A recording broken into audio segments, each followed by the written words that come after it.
जय श्री हरि।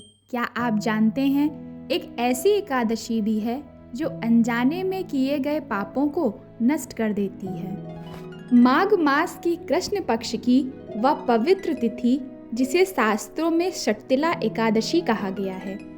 एक बार युधिष्ठिर जी भगवान श्री कृष्ण से पूछते हैं, हे जगन्नाथ, माघ मास के कृष्ण पक्ष की एकादशी कौन सी है तथा उसकी पूजन विधि क्या है। तब भगवान श्री कृष्ण कहते हैं, हे धर्मराज, यह एकादशी षटतिला नाम से प्रसिद्ध है। यह सभी पापों का नाश करने वाली है। अब तुम षटतिला की पापहारिणी कथा सुनो, जिसे मुनि श्रेष्ठ पुलत्स ने दालभ्य ऋषि को सुनाई थी। दालभ्य मुनि पूछते हैं, ब्राह्मण मृत्युलोक में आए हुए प्राणी प्रायः पाप कर्म करते हैं। उन्हें नरक में ना जाना पड़े, इसके लिए कौन सा उपाय है, बताने की कृपा करें। पुलत्स जी बोले, महाभाग, तुमने बहुत अच्छी बात पूछी है, बतलाता हूँ, सुनो।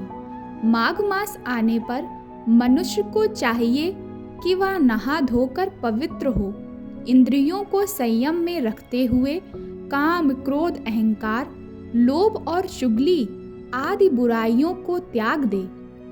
देवाधिदेव भगवान का स्मरण करके जल से पैर धोकर भूमि पर पड़े हुए गोबर का संग्रह करे। उसमें तिल और कपास छोड़कर 108 पिंडिकाएं बनाए।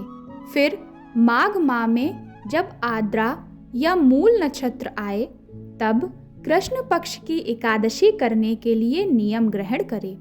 भली भांति स्नान करके पवित्र हो, शुद्ध भाव से देवाधिदेव श्री विष्णु की पूजा करे। कोई भूल हो जाने पर श्री कृष्ण का नाम उच्चारण करे। रात को जागरण और होम करे। चंदन, अर्गजा, कपूर, नैवेद्य आदि सामग्री से शंख, चक्र और गदा धारण करने वाले देव देवेश्वर श्री हरि की पूजा करे। तत्पश्चात भगवान का स्मरण करके बारंबार श्री कृष्ण नाम का उच्चारण करते हुए कुम्हड़े, नारियल अथवा बिजौरे के फल से भगवान को विधि पूर्वक पूजकर अर्घ्य दें। इन सब सामग्रियों के अभाव में 100 सुपारियों के द्वारा भी पूजन और अर्घ्य दान किया जा सकता है।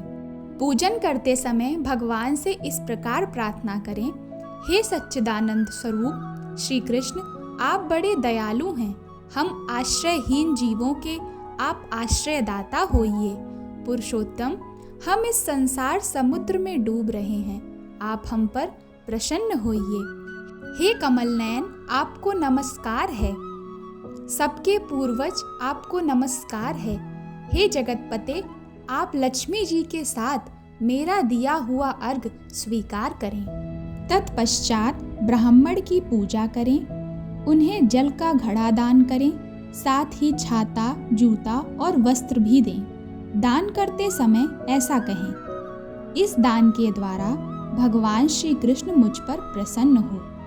अपनी सामर्थ्य के अनुसार श्रेष्ठ ब्राह्मण को काली गौ दान करें। द्विज श्रेष्ठ विद्वान पुरुष को चाहिए कि वह तिल से भरा हुआ पात्र भी दान करें।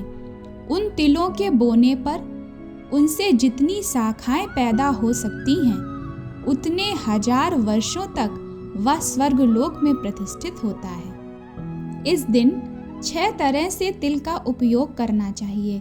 तिल से स्नान करें, तिल का उपटन लगाएं, तिल से होम करें, तिल मिलाया हुआ जल पिएं, तिल का दान करें और तिल को भोजन के काम में लें। इस प्रकार 6 कामों में तिल का उपयोग करने से यह एकादशी षटतिला एकादशी कहलाती है, जो सब पापों का नाश करने वाली है। प्राचीन काल में मृत्युलोक में एक ब्राह्मणी रहती थी। वह सदैव व्रत किया करती थी। एक समय वह 1 मास तक व्रत करती रही। इससे उनका शरीर अत्यंत दुर्बल हो गया। वह अत्यंत बुद्धिमान थी, लेकिन उन्होंने कभी देवताओं या ब्राह्मण के निमित्त अन्न या धन का दान नहीं किया था। इससे भगवान ने सोचा कि ब्राह्मणी ने व्रत आदि से अपना शरीर शुद्ध कर लिया है, अब इसे विष्णु लोक तो मिल ही जाएगा, परंतु इसने कभी अन्न का दान नहीं किया। इसकी वजह से इसकी तृप्ति होना कठिन है। ऐसा सोचकर भगवान ने भिखारी का वेश धारण करके उस ब्राह्मणी के पास आए और उससे भिक्षा मांगी। ब्राह्मणी बोली, महाराज, किस लिए आए हो? भगवान ने कहा, मुझे भिक्षा चाहिए। इस पर उसने एक मिट्टी का ढेला उनके भिक्षा पात्र में डाल दिया और उसे लेकर प्रभु स्वर्ग लौट आए। कुछ समय बाद ब्राह्मणी भी शरीर त्याग कर स्वर्ग में आ गई।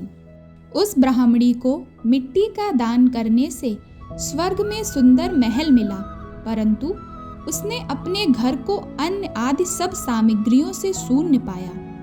ब्राह्मणी घबराकर भगवान के पास आई और कहने लगी, भगवान, मैंने अनेक व्रत आदि से आपकी पूजा की, परंतु फिर भी मेरा घर अन्न आदि सब वस्तुओं से शून्य है। इसका क्या कारण है? इस पर भगवान बोले, पहले तुम अपने घर जाओ, देव स्त्रियां आएंगी तुम्हें देखने के लिए। पहले उनसे षटतिला एकादशी का पुण्य और विधि सुन लो, तब द्वार खोलना। ऐसा वचन सुनकर वो अपने घर आ गईं। जब देव स्त्रियां आईं और द्वार खोलने को कहा तो ब्राह्मणी बोली, आप मुझे देखने आई हैं तो पहले षटतिला एकादशी का महात्म्य मुझसे कहिए। उनमें से एक देव स्त्री ने षटतिला एकादशी का महात्म्य सुनाया। तब ब्राह्मणी ने द्वार खोल दिया।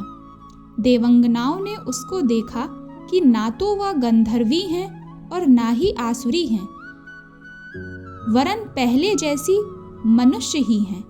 उस ब्राह्मणी ने उनके कथा अनुसार षटतिला एकादशी का व्रत किया। इसके प्रभाव से वह सुंदर और रूपवती हो गईं तथा उनका घर अन्य आदि समस्त सामग्रियों से युक्त हो गया। इस प्रकार षटतिला एकादशी की कथा संपन्न हुई। जय श्री हरि।